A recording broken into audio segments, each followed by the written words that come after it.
Hello दोस्तों, स्वागत है आपका हमारे YouTube channel TET fact academy में। मैं हूं शशिकांत राय। आज के वीडियो में हम बात करेंगे बिहार स्टेट री एग्जाम 2019-20 के संदर्भ में, जो कि संबंधित है सामाजिक अध्ययन के शीर्षक से। सामाजिक अध्ययन के शीर्षक के अंतर्गत हम आज बात करेंगे जीव व प्राकृतिक संपदा और अक्षांश और देशांतर से संबंधित महत्वपूर्ण परीक्षा उपयोगी तथ्यों के बारे में।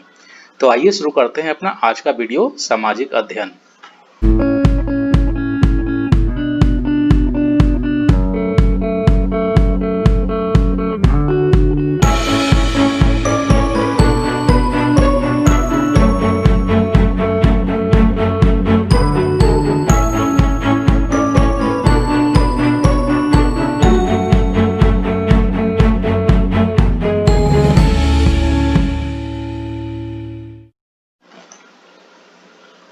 सबसे पहले हम बात करेंगे इसमें जीव और प्राकृतिक संपदा के बारे में।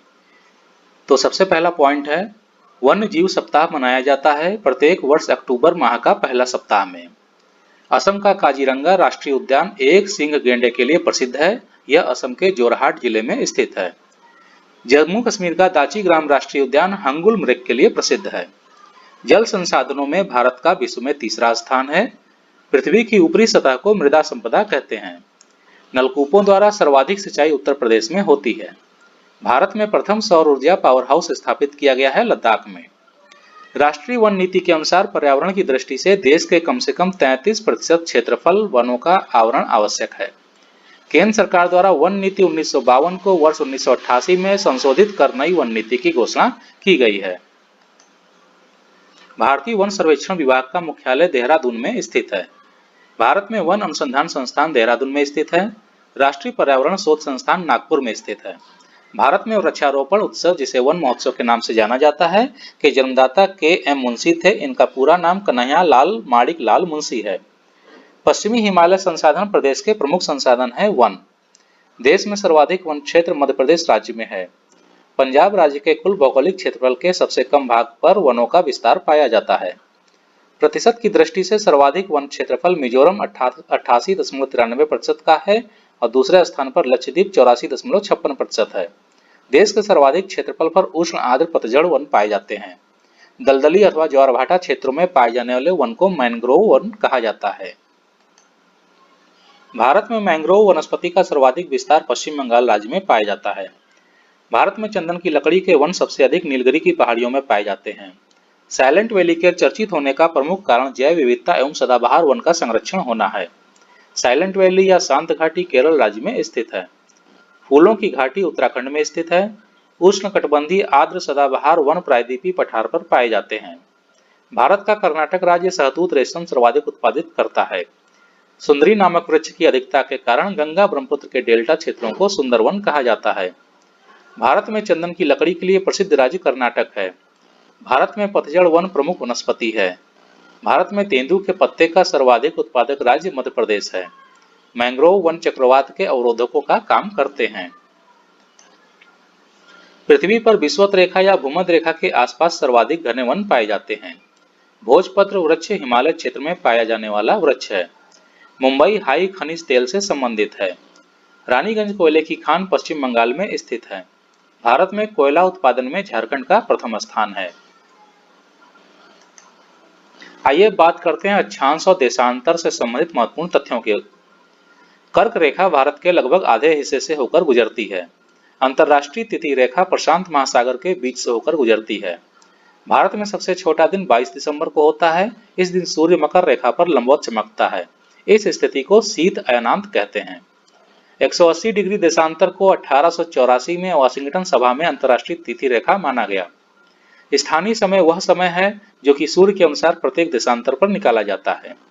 स्थानीय समय पृथ्वी के प्रत्येक भाग पर भिन्न होता है। यह अंतर प्रत्येक देशांतर पर 4 मिनट का होता है।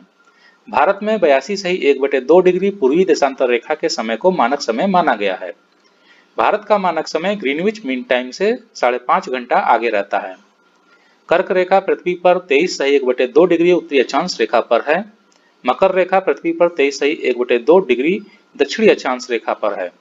भूमध्य या विषुवत रेखा को 0 अंश की अक्षांश रेखा कहते हैं। प्रत्येक गोलार्ध को जब ताप के आधार पर कई भागों में बांटते हैं तो इसे कटिबंध कहते हैं। ध्रुव पृथ्वी की एक काल्पनिक धुरी है जिस पर वह निरंतर घूमती रहती है। उत्तरी गोलार्ध में सबसे छोटा दिन 22 दिसंबर और लंबा दिन 21 जून को होता है। डेटम रेखा एक क्षैतिज रेखा है जिसके द्वारा ऊंचाई तथा गहराई की पैमाइश की जाती है। मैकमोहन रेखा चीन तथा भारत की सीमा बताती है। मैगिनाट रेखा फ्रांस तथा जर्मनी की सीमा बताती है। डूरंड रेखा भारत तथा अफगानिस्तान की सीमा बताती है। हिडनबर्ग रेखा जर्मनी तथा पोलैंड की सीमा बताती है। ओडरनिस रेखा जर्मनी तथा पोलैंड की सीमा बताती है। रेडक्लिफ रेखा भारत तथा पाकिस्तान की सीमा बताती है। 17वीं समांतर रेखा उत्तरी वियतनाम तथा दक्षिणी वियतनाम की सीमा बताती है। 24वीं समांतर रेखा पाकिस्तान तथा भारत के बीच बनी है लेकिन भारत द्वारा मान्य नहीं है। 49वीं समांतर रेखा अमेरिका तथा कनाडा के बीच सीमा बताती है। गांधीनगर कर्क रेखा से निकटतम दूरी पर स्थित है। कर्क रेखा भारत में गुजरात, राजस्थान, मध्य प्रदेश, छत्तीसगढ़, पश्चिम बंगाल, झारखंड, त्रिपुरा और मिजोरम से होकर गुजरती है। मणिपुर कर्क रेखा के उत्तर में स्थित है। भूमध्य रेखा, कर्क रेखा और मकर रेखा यह तीनों अफ्रीका महाद्वीप से होकर गुजरती हैं। भूमध्य रेखा पर वर्ष भर रात और दिन बराबर होते हैं। पृथ्वी एक बार 3 जनवरी को सूर्य के सर्वाधिक पास आ जाती है। इस स्थिति को उपसौर कहते हैं। पृथ्वी वर्ष में एक बार 4 जुलाई को सर्वाधिक दूरी पर हो जाती है। इस स्थिति को अपसौर कहते हैं। समान चुंबकीय गति वाले स्थानों को मिलाने वाली रेखा आइसोगोनिक रेखा कहलाती है। भारत उत्तर पूर्वी गोलार्ध में स्थित है। तो दोस्तों, आपको हमारा आज का वीडियो अगर अच्छा लगा हो या पसंद आया हो या आपको लगता हो कि हमारी जानकारी उपयोगी है तो आप अपने दोस्तों को शेयर कर दीजिएगा और वीडियो को लाइक करना ना भूलिएगा। वीडियो के नए नोटिफिकेशंस पाने के लिए चैनल को सब्सक्राइब करना ना भूलिएगा। जल्दी हम पुनः अपने नए वीडियो के साथ आपके सामने उपस्थित होंगे। तब तक के लिए इजाजत दीजिए। धन्यवाद।